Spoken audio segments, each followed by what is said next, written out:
নমস্কার বন্ধুরা, কেমন আছো সবাই?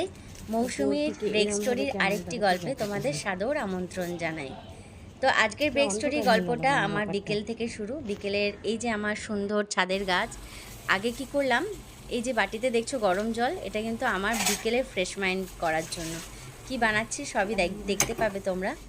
জলটা গরম করে একদম ঢেলে দিলাম, সাথে একটা কফির পাতা আর এক টুকরো লেবু। এটাই হচ্ছে আমার বিকেলের সব থেকে মাইন্ড ফ্রেশ করার জন্য, মানে নিজেকে ফ্রেশ পজিটিভিটি রাখার জন্য।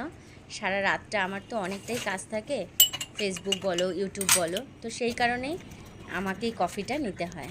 চলে আসলাম ছাদে, দেখতে পেলে আমার হাতে একটা জিনিস, কি সেটা তোমাদের কিন্তু বলতে হবে।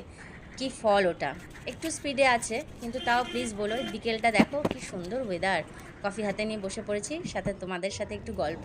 আচ্ছা, এই গাছটা নাম জানো তোমরা? ওকে খুব ছোট্টবেলায় আমি এনেছিলাম,